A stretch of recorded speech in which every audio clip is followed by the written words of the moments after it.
আমি তোমাদের পাহারাদার, হাম হ্যায়, কোই চিন্তা কি বাত নেই হ্যায়। আমার ধর্ম অন্য ধর্ম, হিন্দু ধর্ম হচ্ছে গন্দা ধর্ম। যাবতীয় সার্টিফিকেট দিয়ে, যাবতীয় ভুল বুঝিয়ে তাদেরকে মগজ ধোলাই করে দিনের পর দিন তাদেরকে ভোট ব্যাংক বানিয়ে রেখেছিলেন। তাহলে তারাই প্রশ্ন করছে আমরা কি পেলাম। পশ্চিমবঙ্গের ভোট ব্যাংক এবার পাল্টা প্রশ্ন করতে শুরু করে দিয়েছে। ওই খেলা শুরু তৃণমূল কংগ্রেস গান খেলা হবে গান করে না, আমার মনে হচ্ছে খেলা হয়ে গেছে অলরেডি। এবার খেলা শেষ এরকম গান বানাতে হবে।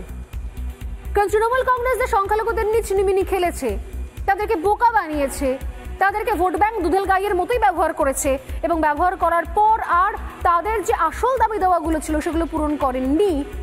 সেগুলো এখন তারা রাস্তায় নেমে বলছেন কিছু করেননি, এগুলো কিচ্ছু করেননি। এবং যারা রাস্তায় নেমে বলছেন, রাস্তায় নেমে মাদ্রাসার শিক্ষকরা, এবার তো মমতা বন্দ্যোপাধ্যায় বলতে পারবেন না যেটা বিজেপির। তাহলে এবার কি হবে?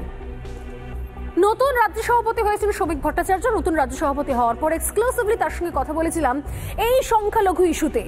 কারণ তৃণমূল কংগ্রেস চিরকাল বুঝিয়ে এসেছে বিজেপি নাকি সংখ্যালঘুদের শত্রু, অথচ সংখ্যালঘুরা এখন মনে করছে বিজেপি নয় ভাই, তৃণমূল কংগ্রেসই সংখ্যালঘুদের শত্রু। কারণ অন্যান্য সমস্ত রাজ্য ইনক্লুডিং গুজরাট, সেখানে পর্যন্ত সংখ্যালঘুরা বহাল তবিয়তে আছে। এখানে সংখ্যালঘুরা বোমা বাঁধে, হাতে ইঁট নেয়, পাথর নেয়, আদলে ইঁট ছোড়ে, আগুন জ্বালায়। আর যেখানে চাওয়া হচ্ছে শিক্ষক, চাওয়া হচ্ছে শিক্ষা, চাওয়া হচ্ছে মিড ডে মিল, সেখানে ভাড়েমা ভবানী। এই নিয়ে আমি কথা বলেছিলাম রাজ্য সভাপতি ঘোষণা হওয়ার পরে এক্সক্লুসিভলি শ্রমিক ভট্টাচার্যের সঙ্গে, বিজেপির নব নির্বাচিত রাজ্য সভাপতির সঙ্গে। তিনি কি বলেছিলেন এই সংখ্যালঘু ইস্যুতে, একবার শুনুন তো।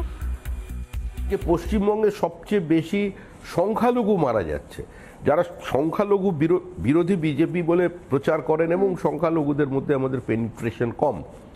সংখ্যালঘু কেন্দ্রে আমরা ভোট পাই না, বুথে 5টা 6টা করে। এই নির্বাচনেও, কালীগঞ্জের নির্বাচনে ভোট পেয়েছে। আমরা তাদের কাছে প্রশ্ন করছি যে আয়নার দিকে তাকিয়ে নিজেদের প্রশ্ন করুন, গত 11 বছরে কি পেয়েছেন। নিজেদের কাছে প্রশ্ন করুন যে গুজরাটের মুসলমান যেভাবে আছেন, তাদের আর্থসামাজিক অবস্থা আর আপনাদের আর্থসামাজিক অবস্থার মধ্যে ফারাকটা কোথায়? মরছে মুসলমান, মারছে মুসলমান। আর আমরা বিজেপি চাই যে মহরমের মিছিল আর দুর্গাপুজোর বিসর্জন সমান্তরালভাবে একই রাস্তা দিয়ে যাক, কিন্তু আজকে সেই পরিস্থিতি তো রাজ্যে নেই। এই সময় দাঁড়িয়ে যে পরিসর রয়েছে, যে জায়গাতে আমরা দাঁড়িয়ে রয়েছি, সামনে আর মাত্র হাতে গোনে কটা মাস 2024-এর নির্বাচন, সেই জায়গা থেকে দাঁড়িয়ে বিজেপির নতুন রাজ্য সভাপতি, তার কাছে কি মনে হয় কোন কোন জায়গাগুলো সব থেকে বেশি চ্যালেঞ্জের হতে পারে? আমরা ভারতীয় মুসলমানদের এটা বলতে চাই যে এই দেশটা আপনাদের দেশ বলে আপনারা মেনে নিয়েছিলেন, সেজন্যই আপনারা পাকিস্তানে যাননি, ভারতবর্ষে আসেন। আগামী দিনে আপনাদের হাতের কাছে যেটা আছে সেটা হচ্ছে ইভিএম মেশিন। ঠিক।